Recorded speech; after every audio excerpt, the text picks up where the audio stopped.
好。呢個咧 PDQ 咧，因為係一個扣底形式嘅 PDQ，咁咧所以咧我哋同埋佢比較大嘅，我哋要 reprint 咧，所以嗰個費用會好高。咁咧我哋以後落嚟會有一個 suggestion 咧，想 approve 睇下可唔可以用呢個方式咧，我哋去改嗰個做個 rework 嗰個 price point 係啦，變咗冇 price point。咁我而家就整翻扁個 PDQ 先啦，係啦。咁主要我哋就會 rework 喺呢個。首先我哋工廠嗰邊咧就會用戒刀啦，同埋即係 cutter 咧去 cut 走呢一個價錢嘅，係啦，會 remove 咗佢先嘅。咁點解唔成張 remove 佢咧？因為佢正正就係一個連埋咗嘅 PDQ 嚟，咁可以搣咗，係啦，會咁樣搣咗佢嘅，係啦。因為佢係一個完整 PDQ 咧，如果我 remove cut 走咗呢個位咧，基本上我係駁唔翻嘅，係啦，所以我只能夠咧係用手工咧將呢個位置咧人手去剪走佢嘅啫，係啦。咁呢個就係 remove 個工序啦。形容埋呢隻嘢先，好，咁我繼續先。咁而家我接翻呢個盒㗎啦，係啦。咁呢個位已經裁走咗啦。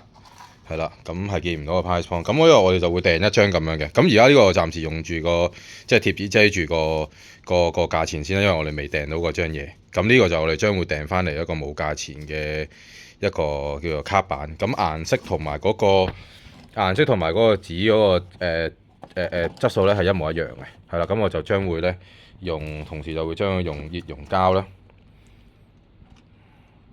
槍咧去封，可能。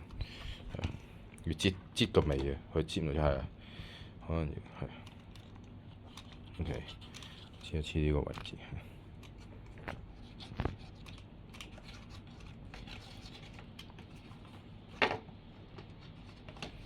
係唔夠強啊個熱熔膠，係啊，唔得啊，唔夠熱，唔係冇開嘅，係少少問題啊。咁我繼續，我公司嗰支熱熔槍係差啲嘅，咁出邊工廠嗰啲會好啲啦。咁我都係大概喺呢啲位置擠啦。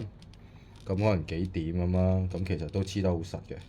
咁當然工廠嗰邊就會做得好啲啦，因為我呢支熱熔槍有少少問題，係啦。咁大致上咁啦，係啦，隨便 random 性可能每個邊都做啲啦咁樣。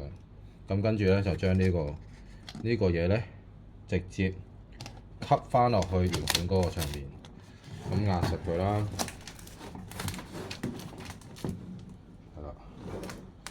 基本上咧壓實咗之後咧，就同原本個 PDQ 個樣一模一樣嘅，係啦。咁做 remind 呢個我哋用貼紙貼住先嘅啫，到時我哋會編嗰塊係會即刻冇價錢噶啦，可以停啦。